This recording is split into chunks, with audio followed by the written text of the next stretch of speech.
کتونکو دا مهال زما سره جماعت اسلامي ضلعي ستر سکرټر فواد احمد موجود دی. هغوی نه به پوښتنه کوو دلته کې د معذورانو علامي ورځ مانځلې کېده. نن دوی دغه ورځ مانځي، خو په سرکاري توګه باندې دغه ورځ چې کومه ده نو بالکل په خاموشۍ سره تېره شوه. څه به وایې جي دې وخت کې د حکومت معذورو ته داسې یتیمانو ته توجه څنګه ګورئ؟ الف خان وروره ستا ډېره شکریه، یو ډېرې ښه خبرې ته تا توجه راوګرځوله. داسې کار دی چې په یو صوبه کې حکومت وي نو سړی د هغې نه مطالبه هم وکړي او د هغې نه خفګان هم وکړي. خو که ته ګورې نو هغوی خو بس صرف قید نمبر 804 پسې شوي دي او به دغه یو ایشو ده د هغوی. لکه ته خو به نه وایې چې دلته هسپتالونو څه حالت دی، د تعلیم څه حالت دی، د لاین اډر څه سیچویشن دی، دهشتګردي څومره زیاته شوه، روزانه په پولیس باندې دماکي کېږي، دغه کېږي. د هغې دپاره نه چېرته دي میټینګ وکړه نه دغه وکړه، هېڅ یو نه کړل. او چې ګورو زمونږ وزیر اعلی صاحب چې کوم دی نو هغه هلته په پنډۍ کې ناست دي او زه ملاقات کوم او زه دا کوم. بس تا باندې خو ته اوس صرف د پي ټي آی وزیر اعلی خو نه، ته خو د 4.5 کروړه عوامو د خیبر پښتونخوا وزیر اعلی نو بس ته کوه. هغه خو ستا خپل د پارټۍ نور خلک یي که نه، د پارټۍ مرکزي چیرمین هم شته، صوبایي چیرمین او صدر هم شته او دغسې د ریجن صدور هم شته. هغوی دې لیډ کوي، هغوی دې کوي، د هغې نه هم موږ ته نه منې کوو. ته دلته چې د دې صوبې کوم عوامو او کومو دغه باندې اعتماد کړی دی، ته دلته څه ډلې وړکه. بل زه نه دا پوښتنه کوم لکه دوی چې کله ملاقاتونه وکړي نو دوی ورسره یو معاهده کړې ده چې د ملک خلاف په خبرې نه کوو، خو بیا هم د ملک خلاف خبرې راشي. پرون به تا یو ټویټ کتلی وي چې د عاصم منیر وي ذهن کار نه کوي که نه، نو لکه دا د هغوی د افیشل پیج نه داسې قسمه. یاره زه خو دا وایم چې عمده عمران خان او کله چې وزیر اعظم و نو هغه هم دا وی چې آرمی چیف قوم کا باپ ہوتا ہے.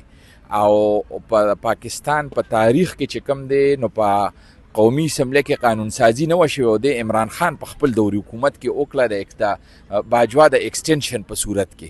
او هغه ټایم چې د جماعت اسلامي کوم عبدالاکبر چترالي و کوم سینیټر صاحب و هغوی د جماعت اسلامي دا دغه اصولي موقف و چې موږ به د دې مخالفت کوو. نو په دغه کې واحد جماعت اسلامي مخالفت یا کړی، نو ټول خلک د هغه په دغه کې چې وو په نمبرو جوړولو کې د یو د بل نه مخکې کېدل.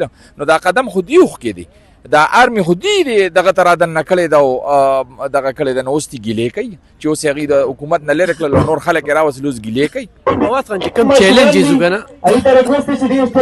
خو فواد خان چې کوم چیلنجز دي او په دغه چیلنجز کې دی وخت کې د دې فیلډ مارشل کارکردګۍ ته څنګه ګورئ؟ یاره لکه د انډیا خلاف چې کوم دغه و نو الحمدلله هغه خو د قوم یو رهنمایي وکړه او آرمي هغه کوم مورال چې لاندې شوی و او که د سوشل میډیا په ترو و که نورو نو هغې سره بلکل هغه ووینځلی شو او یو کردار نمایه کردار یې پکې پلی کړ. نو هغې ته خو موږ په ډېر لوی نظر ګورو. دویم دا دی که آرمي بطور انسټیټیوشن ته وګورئ نو د ګل په شان هلکانې چې فی سی یو کې بی ای سی یو کې آرمي ته لاړ شي او د مور پلار او د شپږو او د اوو خویندو یو وروري او هغه شهادتونه پیش کړي، که په آرمي کې هم څه غلطي وي او څه خلک وي نو هغه به چېرته په زرګونو آرمي کې چې کوم دی نو یو 4-5 کسان به چې د هغوی پالیسۍ به غلطي او د هغوی د وجې ټوله آرمي مو نشي بلیم کولی. مونږ چې څومره د جانماز عزت کو نو د جانماز نه پس چې کوم دی نو د آرمي فورسز او د پولیس د وردی چې کوم دی نو مونږ دغه عمره احترام کو او زمونږ دپاره قابل فخر دی پاکستان آرمي. ریاست یو فیصله کړې چې افغان مهاجرین د دې ملک نه لاړ شي، ټول پاکستان نه دغه شو، خو په دغه صوبه کې چې کوم دی نو هغوی وله ځای ورکوي، فیصله نه کوي که نه. بل په ملک دننه چې کوم انتشار روان دی داسې کار دی. زموږ د صوبه خیبر پښتونخوا یو داسې کونډه ده چې نه مرکز قبلی او نه صوبایي حکومت قبلی. چې صوبایي حکومت ښه کار وکړي په هغې برید تاوئ، چې کوم کار دی غلط شي نو هغه په مرکز باندې بلیم ولګئ، مرکز چې کوم دی په صوبه باندې بلیم لګئ. مونږ ورته دا وایو چې تاسو خپل سیاسي اختلافات خپل طرف ته کې، د دې صوبې د وسایلو، د صوبې د مظلومانو، د صوبې د غریبانانو چې دا کم مشکلات دي نو د هغې دغه کې ګیس دلته نشته، بجلی نشته، تعلیم نشته، د اسپتالونو ورشه د 400 اسپتال ته ورشه د 20 لکو آبادۍ اسپتال دی، هلته ته ماته فیسیلیټیز وښایه. نو دغه طرف ته توجه نشته او به دغه سیاسي دغه کې نښتي دي او دغه کوي.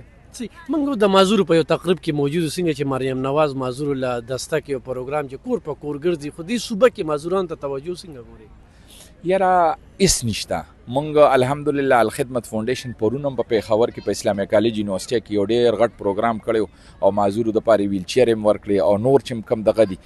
ته خو صحافي الف خان به یو ستا خو په هر دغه باندې نظر ته ماته ووایې که په دې ټوله صوبه کې یو تقریب کړي څه معذوران یې راغونډ کړي اعلانونه خو مونږ ډېر ورو په سوشل میډیا باندې دي خو عملا څه نشته جي عملا هېڅ نشته.